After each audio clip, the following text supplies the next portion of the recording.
Welcome to The Victory Show. Hey, Victors, welcome to this episode of The Victory Show. If this is your first time joining us, I'm Travis Cody, best-selling author of 16 books. I've had the privilege of helping hundreds of business consultants, founders, and entrepreneurs write and publish their own best-selling books as well. And in that journey, I discovered a really fascinating pattern. A lot of businesses hit a revenue plateau, usually around $1 million a year, and they struggle to break through it. So on this show, I sit down with some of the world's most successful CEOs, leaders, and business owners to uncover the strategies they use to overcome those plateaus and scale their businesses to new heights. And more importantly, how you can do the same. So get ready for some deep insights and actionable takeaways that you can implement in your life and business starting today. My guest for this episode lives at the forefront of the intersection of technology, business, and innovation. Alejandro Martinez is a powerhouse in data and AI space with over 20 years of experience delivering transformative solutions across the US and Europe. Today, he's the CEO of Propelling Tech. He leads a cutting-edge consulting firm that helps organizations reduce cost of ownership while also accelerating time to market through tech-driven data and AI strategies. His impact has earned him global recognition. In fact, he's been named one of the top 50 global healthcare consultants 3 times by the Consulting Report. He's been honored as a visionary leader in data and analytics by Analytics Insights.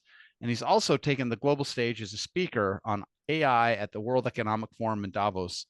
And he's the co-author of Survive and Thrive, the 3rd edition, which was written alongside Reebok founder Joe Foster. Now, beyond Propelling Tech, Alejandro is a director and advisor at CALM Capital, supporting startups and real estate ventures. He's a dedicated mentor through the Orbitron Mentorship Program, the U.S. editor for NakedChief.com, and a regular contributor to Forbes, where he shares thought leadership on AI, analytics, and business transformation. Alejandro, welcome to the show. I'm so glad that you're here. Thank you, Travis, for having me. So you started with an engineering sort of lens when you began your career, correct? Yep, that was kind of the call I was getting basically when I was at school. I like the mathematics and I like the problem solving and knowing how things work. So I went into the engineering side. Wow. And so where did you start your career then?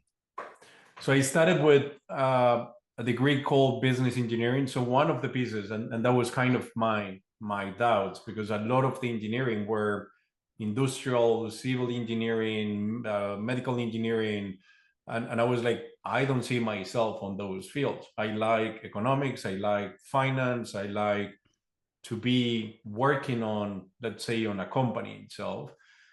Then I found this, I found business engineering and commercial engineering. So I started studying business engineering that at the end is kind of is close to industrial, but with more focus on marketing, finance, like the aspects of, I don't know, managing a company or managing a business. Wow. And so what was that first, say, 3 to 5 years as you were doing that then? What did your first 3 to 5 years of your journey look like? So initially, because it's a little bit complex even on how I went to college. I ended up spending like 9 years in college. I don't know if I would recommend that to someone, but I did 4 degrees. So like complementing even my studies and how I did it. But at the beginning, I wanted to learn a lot about finance. And even myself, I used to see myself or envision myself as, let's say, type of a Goldman Sachs, Morgan Stanley type of company, like working on capital markets, working with big numbers. I don't know, I used to work with derivatives and options and working on the strategies.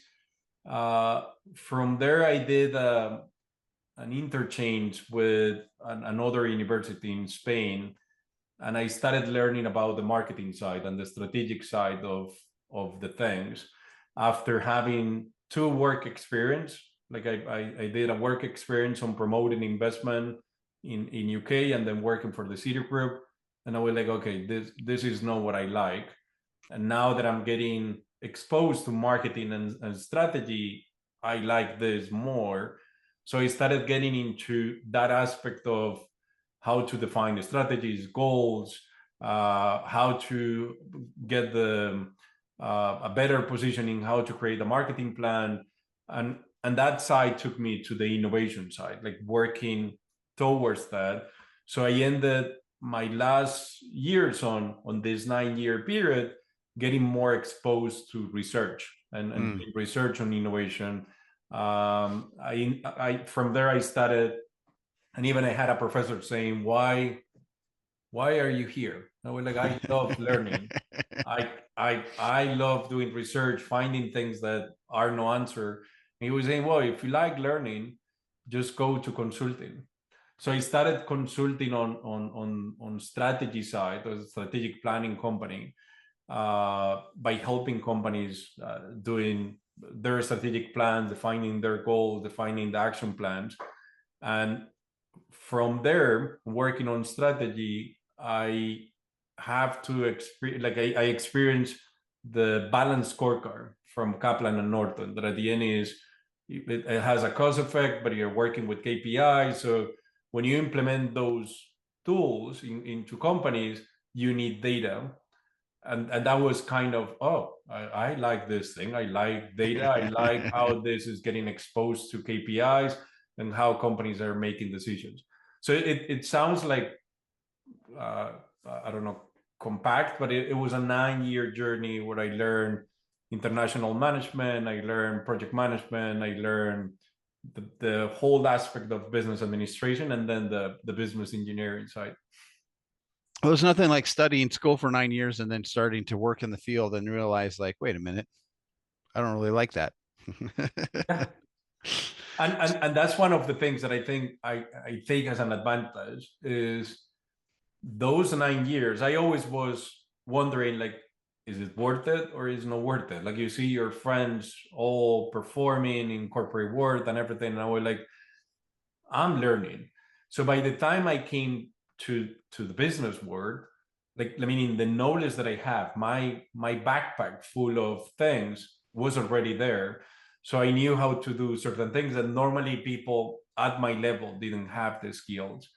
And consulting has an approach of like the learning aspect, and then it has also an approach that is close to the gamification, like the Candy Crush aspect. Yep. That you get to one level and then you want to get to the next level, and I'm really competitive on everything that I do. I always say to everyone, like, one of the things that I enjoy the most is winning my competition. Like meaning that's like, oh my God, it's next level for me.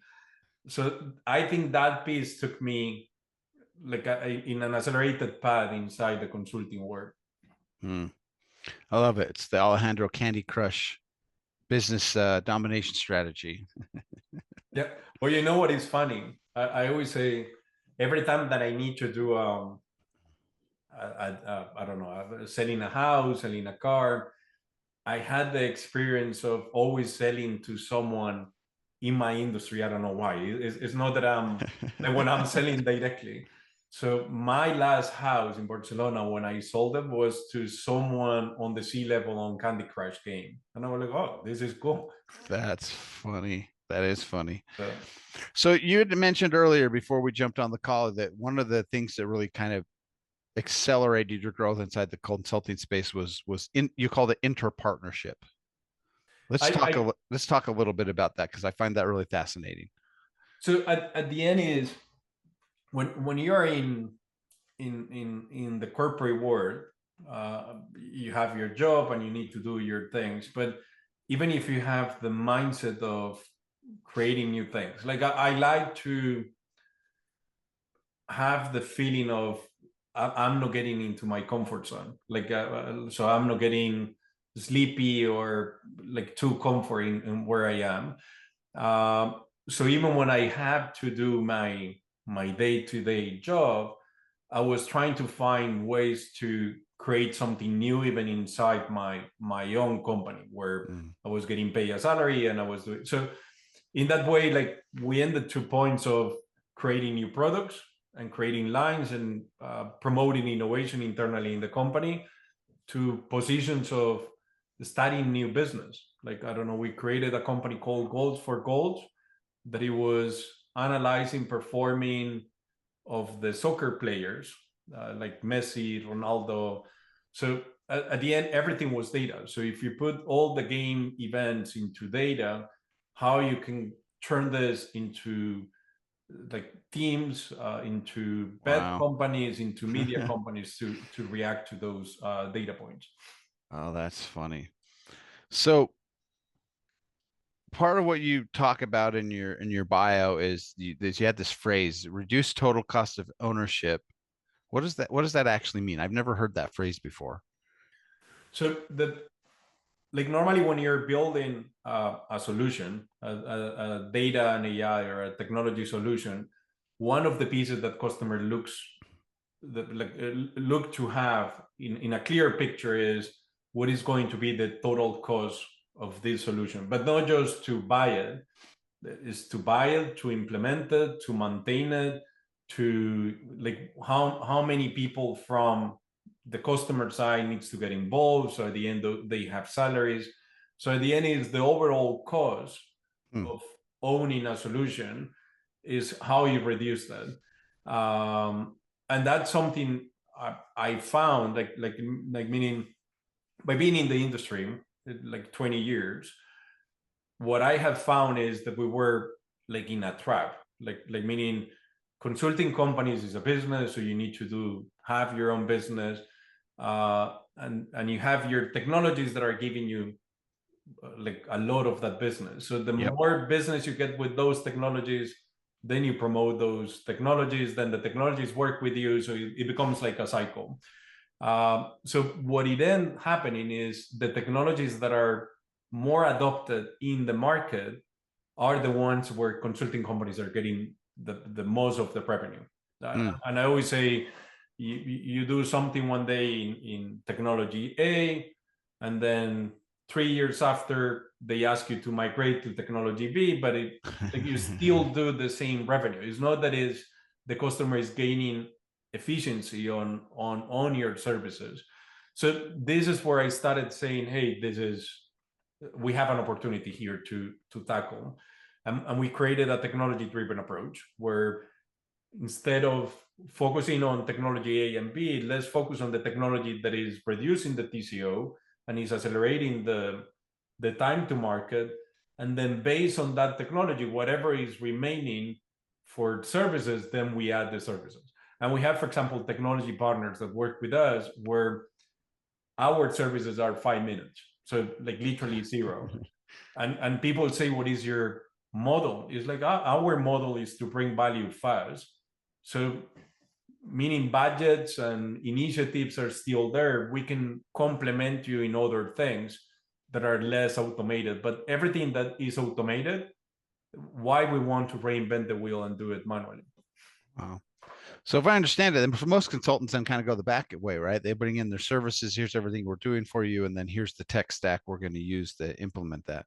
But you're starting with the tech first. Correct. So what's a couple of use cases where you've applied this in the real world? So real world, for example, the first one we started, that is a nice one. I love it because we started in the Middle East, kind of with all the leaving the previous company and everything. We started in the Middle East, in the Saudi Kingdom, and in that one they're creating the city line, like the whole city in the desert that needs to be fully autonomous.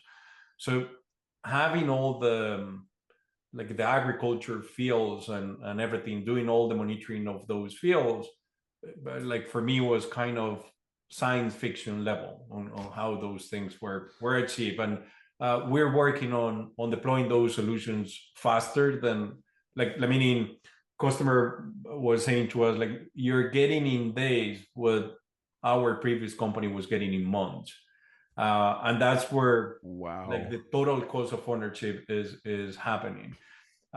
With it and it can come to simple things. Like, I don't know, we had it with another customer where we went and they were saying, hey, this year our budget is limited. We just have to do a migration of our BI system from A to B. We would like to invite you, but at the end, what we want from you is hours and a rate. And we were like, can you let us do it our way? I mean, we put technology, we see how we can do the migration using technology, and then we add our services that will have a rate and the hours. They were kind of doubting at the beginning. Then we managed to automate 67% of the whole migration. So a migration project that will be 6 months, it went to 1 month and a half. And another thing that I found really interesting is with the merge of two big players on the CPG industry, we're working with them on digitalizing 500 factories around the globe for them. Like, I mean, it goes from every single machine gets digitalized, every single event on everything that is happening from weather, water consumption, and even the whole production data is getting digitalized. And that gives a whole end-to-end value stream map for the company itself, know where the products are, what is the situation, how they can really satisfy the demand that is they're getting. Wow, that's amazing. So obviously data and AI is a huge part of your business now. At what point did you guys start incorporating that? And I guess the big question is, from your perspective, what's the optimistic view of AI over this next 3 to 5 years? So internally on our side, we started saying we need to do things differently on everything. Like, I mean, for our customers, but also for us internally. So I always say it's not just AI, it's the convergence of AI, blockchain, augmented reality, quantum, all the technologies coming together. And at the end, even internally ourselves, we challenge our process. Like, anything that we're doing that doesn't add value is how we can automate that component, how we can do things more efficiently. Even on our side, like our own marketing at Propelling Tech, when we were selecting the companies to work with us, we were saying we want a company that is using technology to accelerate their process as well, with the same vision that we have.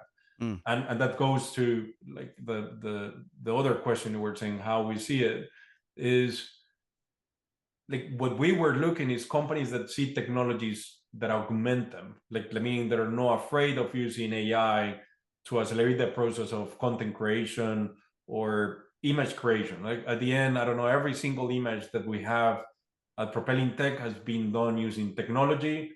Wow. As an augmentation, but is a human behind designing. So then we get an acceleration there. That's what we believe on technology. Like, I mean, I always say it's kind of the Iron Man approach, where you're blending technology with a human. The technology itself doesn't do anything. The Iron Man without the technology is like, without the suit is no one. It's just a normal human. But when you put it, you have one of the most powerful superheroes. So that's it's a good analogy. I like that. That's the aspect that we're looking like meaning it's not about replacing. Of course, this is going to replace a lot of things that we normally do and don't make any sense for us to do it because they don't add value. So we can create things in a faster way, kind of what we were saying on like this project in 6 months, we were doing that in 1 month and a half. So right now when people ask me like, hey, who is your competition, is like change. Like, meaning right now we don't see, it's hard for a company to come and say, hey, we have an innovation to bring to our customer. It's like, okay, like how much were we going to get from that customer? It's like, no, in fact, we're going to reduce our sales with that customer because we're going to do things more efficiently or more productive. No one is going to execute that. Like, the only way for you to execute it is you need to come out of the blue and start something new.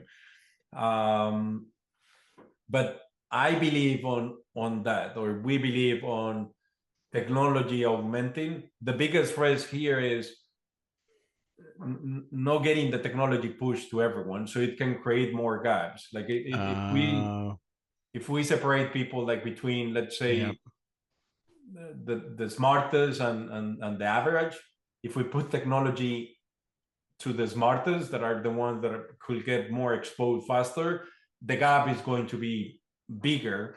So that gap, that's where it can create issues. Like those gaps created because of people using technology, of course, it can create like gaps in society or in the economy itself. Wow, that's really interesting. I would have never thought about the gap of that, but that feels the way that it is. So for your company then, for Propelling, what is the like what is sort of your overall vision? Where do you guys want to take this?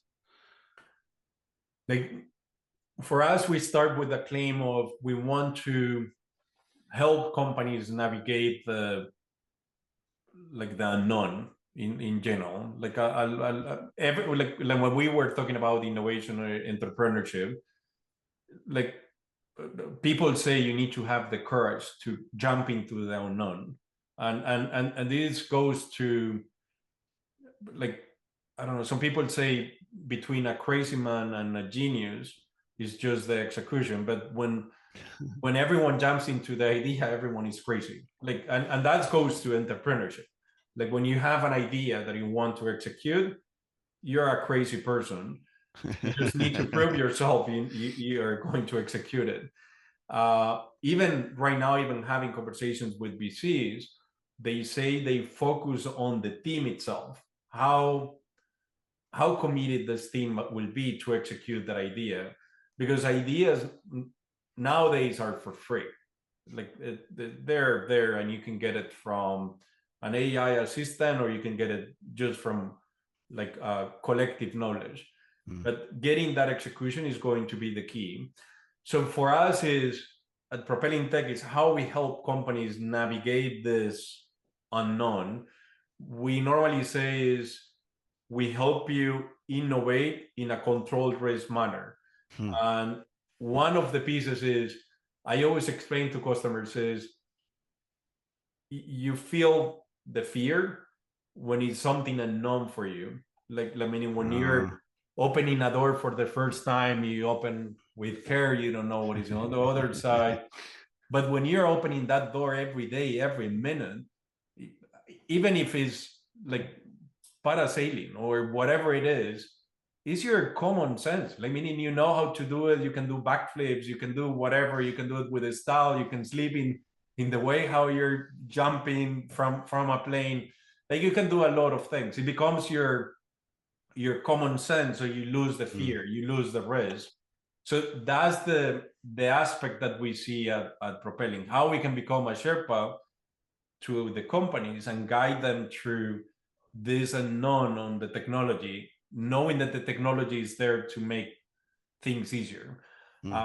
So as our goal, what we want is how we increase adoption of technology in companies, how we accelerate that adoption.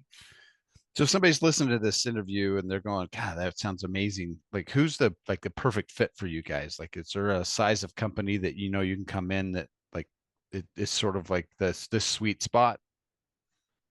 Like meaning for us, the biggest thing is like people need to be open to change. No one wants to be open to change in the business world.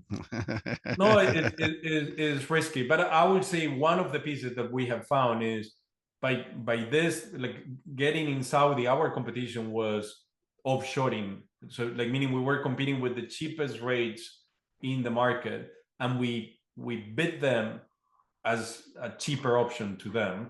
So I like normally getting into big or small companies, the barrier is the price. We don't have it. Like normally we're more efficient than traditional consultants on delivering that. I would say it's more someone that wants to modernize the architecture, or is looking to modernize the architecture and get value from data. That's where we can help. Like how you bring that data from whatever system you have to create data-driven decision-making structures inside your company in order to make decisions faster. So are you then using AI with that data then to actually do a lot of the sort, like, so you were saying, like, if I'm a company, I'm using data. In the past, maybe it took my team 3 weeks to get through the reports, but now with AI tools, we're able to get through that stuff in, an hour. Yeah, and that's specifically what, like, we have a customer, for example, was saying to us, "Hey, getting these reports is taking us 3 months," and we were like, "Oh, that's something wrong there." Like, I mean, it doesn't make any sense. It is taking you 3 months in order to get. By the time you get the data to make a decision, it's gone. Like, I mean, Yeah. you need to act on data quick, and that's the piece. Like, meaning one of the pieces that we found is it takes so much time to deliver that if 3 months is to do a report, then you don't ask for the report. Like, I don't know, if I'm going to get this in 3 months, it's going to be this amount of money, then whatever. If you're delivering in hours, like, even if you say, "Hey, I want a report for the receptionist," yeah, it's just 1 hour. If it doesn't work, you just throw it away. But at the end, it doesn't feel is like you're building a cathedral. No, you're just building a small house. If you like it, yes. If not, next one. And that's the approach that needs to happen with technology. A lot of companies, for example, when I say able to change, is we come from an era where every company was customizing everything. Like, you take your software and you customize. Yep. Consulting companies say, "Oh, it's nice doing this customization." By the time you finish the customization, there is something new in the market already. So in the past, we were able to do this because the cycle were shorter. Like, it was like It was sort 10 of like years. Gary Vaynerchuk. He started talking about the content game in 2013. But that was before Instagram and TikTok and all these others. And he's like, "You got to be doing it." And somebody's like, "I got to do it." And then it was like, "Oh, but there's a new one." And then there's a new one. And then there's a new one. And like, "I got to be doing it on all of them." Right. Nobody could keep up. Yeah, no, it's totally like that. And at the end is, I don't know, I had it before, like, in technology. AI is the one that is getting the hype, but even a lot of companies, for example, with ChatGPT, they were jumping to do features that ChatGPT itself covers right now as a standard product. So Wow. it's difficult just to, like, with technology, you need to focus on something that is adding value, that can become a cornerstone for the customer. Like, it doesn't make any sense for you to reinvent the wheel unless you're going to reinvent the wheel in a different way. Like, I mean, that's really, for example, what DeepSeek did. Like they're reusing models that are already created, but using different frameworks in order to set up the architectures. Yeah. Something that cost $50 billion.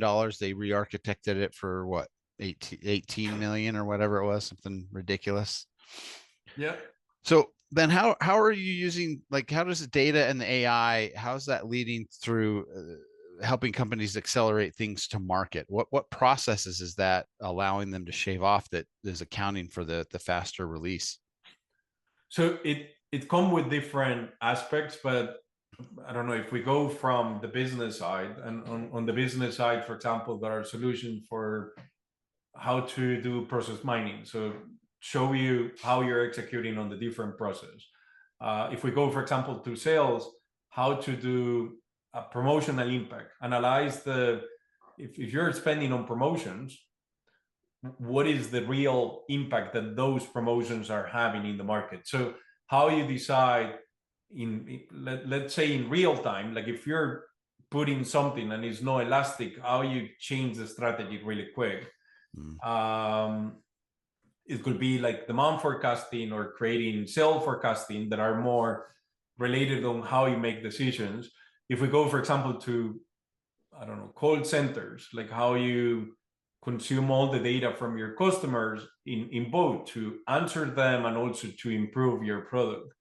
I always say every customer has different business needs. Sure. Or goals. So it depends on really those goals in order how you apply technology.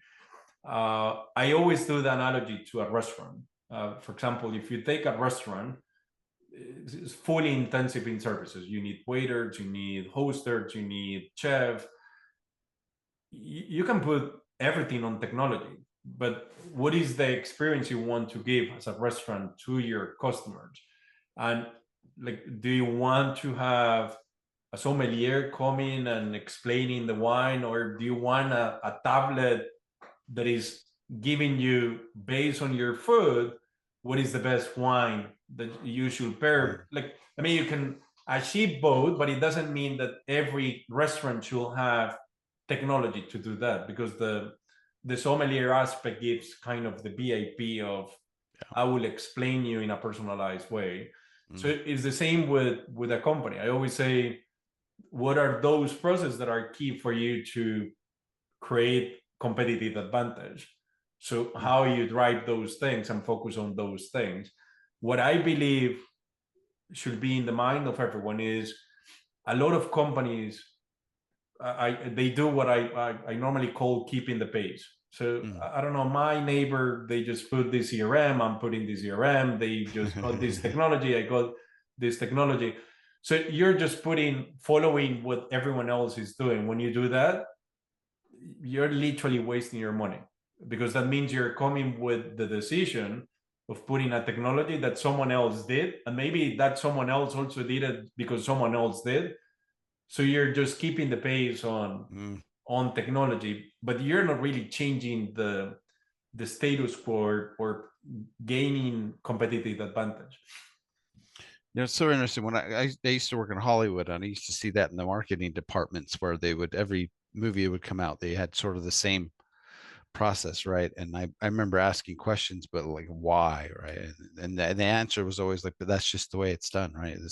This movie with this star is, this amount of marketing, and 10% goes to this channel and 10 to this channel and this channel. I'm like, but what if that channel isn't working? How do we know if that channel's even getting us tickets? Like, you're spending $5 or $10 million, and they're like, no, that's just the way it is. And the next movie comes out, and then the other movie studios, they got the formula of like, and it's just, there's no, like, they're not really, and there's no analyzing of the data of, is that actually working? So I always felt like, from a marketing perspective, they were rolling the dice, and then on Friday they were like this all weekend, being like, come on, let our movie do okay. So, but in reality, is that same feeling is what happens in the corporate world. Like they do a product launch, and then they cross fingers, let's hope that it works. And then if it doesn't, they're like, but we spent $20 million on marketing, it's not our fault. Yeah, no, that's where all the labels come. No, we use this, we use that, and it's not our fault. Wow, that's amazing. All right, so somebody's listening to this and they're like, man, we need you. How do they get in touch with you or Propelling Tech? Like the best way, like, meaning propellingtech.com, the easy way to find us. We have our LinkedIn page as well, Propelling Tech, and even myself, like Alejandro Martinez. They can find me in LinkedIn, or alejandro.martinez@propellingtech.com as well. I love it. All right. Well, I always like to end every conversation with 3 questions. So if you could go back in time and give your younger self a piece of advice, what would you give and why? So that's a difficult one, because I always say, if you go back and change something, then you're no longer the same person. Sure. Because the person that you are is made of the journey that you took. But I always say, like, if I believe there is something won't change that much, that maybe will have a tremendous impact right now on me, is like, we got social media and networking technologies and all that.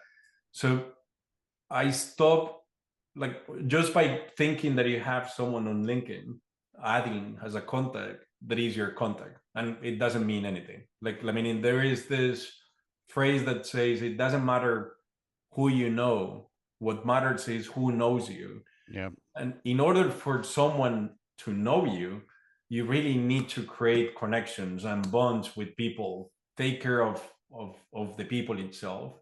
So that would be my advice to my younger self. Like, hey, take care of the people. Like meaning, pay attention to what they need, how you can help, how you can support. No, everything is a transaction based. Like, meaning, is, I don't know, a happy birthday, a day someone is sick, like whatever it is, but it's showing care, that you care about them. Just treating people like humans. Yeah, so it doesn't become like a social media and the 6th degree connection that, I don't know, everyone is used right now. I like that. Well, that's, in Hollywood we had there was a phrase that said you treat everyone with respect on the way up, because those are the people that are going to be helping you when you're on your way down. Especially in the acting, right? Because you'll be a top star for a while, but you can't ever maintain that, and eventually you'll start to come back down. And the guys that were absolute narcissistic jerks and they, the career would top out and they'd start to fall down, and they'd be asking for work, and people are like, I don't want to work with you. Yeah. So what belief or mindset shift has had the biggest impact on your success? I would say like meaning for me the biggest thing on everything is challenging the why of things, and that's, I think, the learning aspect. So for me, one of the things that changed everything on all my life, I live in London for 1 year, and I remember when I was living there, I was working in Hard Rock Cafe in a bar in the nights, and the manager there was saying, after living in London, you're going to be able to live in any city in the world. And I was like, oh man, let me, London is so easy to live. Everything is documented. Everything has signs. Like, go to Africa, go to other countries, and you will see Egypt. Craziness. But living in London gave me the exposure to the need of learning from cultures and learning other things. And I have it. I mean, in that traveling mindset of always trying to go to different places, it created a mindset of being out of my comfort zone, that I think is one of the ones that is giving me success.